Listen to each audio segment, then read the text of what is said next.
लोकसभा चुनाव के बाद अब सरकार बनाने की कवायद शुरू हो गई। इसी सिलसिले में एनडीए की पहली बैठक पीएम आवास पर हुई। 1 घंटे तक चली इस बैठक में मोदी को एनडीए का नेता चुना गया। बैठक में 16 पार्टियों के 21 नेता शामिल हुए। सूत्रों के मुताबिक अब एनडीए के सांसदों की 7 जून को बैठक होगी और इसके बाद शाम 5 से 7 बजे के बीच सरकार बनाने का दावा पेश करने के लिए राष्ट्रपति के पास जाया जाएगा।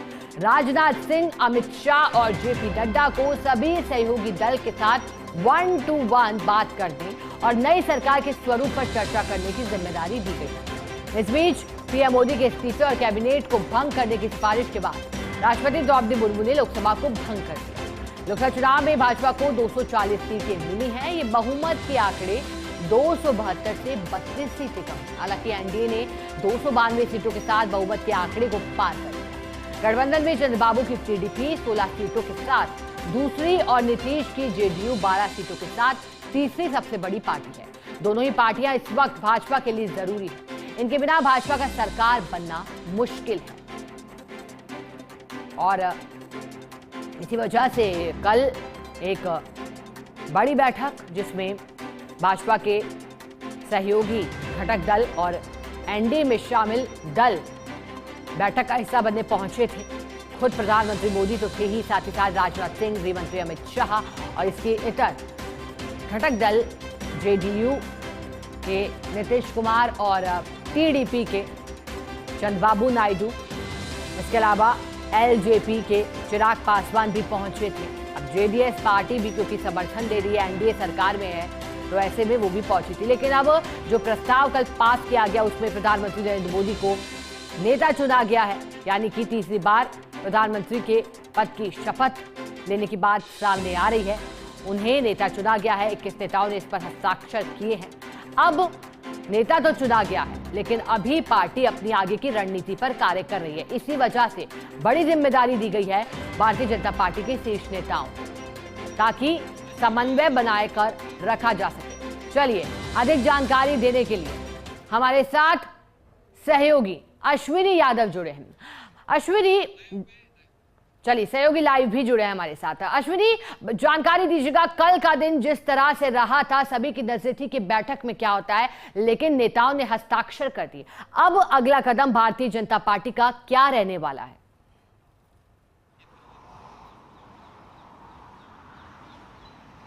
देखिए, देश के आम चुनाव के परिणाम आने के बाद भाजपा की एनडीए दलों के साथ बैठक हुई। बैठक में सर्वसम्मति से मान लिया गया कि नरेंद्र मोदी ही उनके दल के नेता होंगे। तो साफ हो गया है कि जब एनडीए सरकार बनाने के लिए दावा करेगी तो निश्चित तौर पर नरेंद्र मोदी ही प्रधानमंत्री होंगे। बैठक में जो जितने सहयोगी दल हैं, सबने इस बात पर मोहर लगा दी थी और इस बैठक में वो सभी दल मौजूद थे जो भाजपा के साथ एनडीए में सहयोगी हैं। अगला कदम निश्चित तौर पर सरकार बनाने का होगा। कल दिल्ली में देश के सभी सांसदों को, जो भाजपा के सांसद हैं, भाजपा की ओर से, एनडीए की ओर से जो एनडीए के सांसद भी हैं पार्टियों के, उन सबको दिल्ली बुलाया गया है और कल शाम तक एनडीए की ओर से सरकार बनाने का दावा पेश किया जा सकता है। कल सुबह भाजपा शासित प्रदेशों के मुख्यमंत्रियों को भी दिल्ली बुलाया गया है और राजस्थान के मुख्यमंत्री भजनलाल शर्मा भी कल या आज देर रात तक दिल्ली पहुंच जाएंगे। कल करीब 10 बजे के आसपास भाजपा हेडक्वार्टर में बैठक होगी। इसमें देश में सभी भाजपा शासित प्रदेशों के मुख्यमंत्री उस बैठक में मौजूद होंगे और निश्चित तौर पर ये कहा जा सकता है कि पूरी रणनीति उस बैठक में मौजूद होगी। 3 जो नेता हैं, राजनाथ सिंह हैं, अमित शाह हैं, 3 नेताओं को बड़ी जिम्मेदारी दी गई है कि जो एनडीए के सहयोगी दल हैं उनके साथ कोऑर्डिनेशन की जिम्मेदारी इनको दी है। साफ तौर पर ये बात आती है कि जब कोई दल भाजपा के साथ सहयोगी होगा तो उस दल को सरकार में कितनी हिस्सेदारी मिलेगी। खूब सारी खबरें आ रही हैं छन छन कर कि टीडीपी क्या सीटें मांग रहा है, कितने मंत्री के पद मांग रहा है, जेडीयू कितने मंत्री के पद मांग रहा है, कोई राज्य मंत्री और कुछ कैबिनेट जो पद हैं वो मांगे गए हैं। निश्चित तौर पर जो कोऑर्डिनेशन की कमेटी बनाई गई है भाजपा की ओर से, वो 3 नेता उन सब बातों पर चर्चा करेंगे।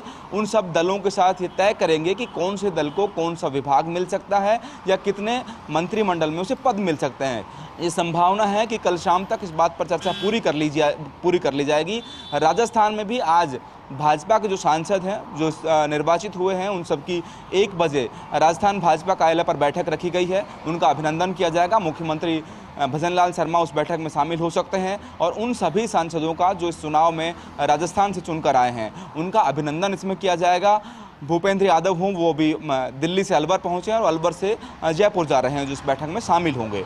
तो ये कह सकते हैं कि एनडीए की पूरी तैयारी है कि कैसे सरकार बनाने का दावा पेश किया जाए। कल शाम तक दावा पेश किया जा सकता है और संभावना है कि अनुमति के बाद परसों तक सरकार का गठन भी हो जाए।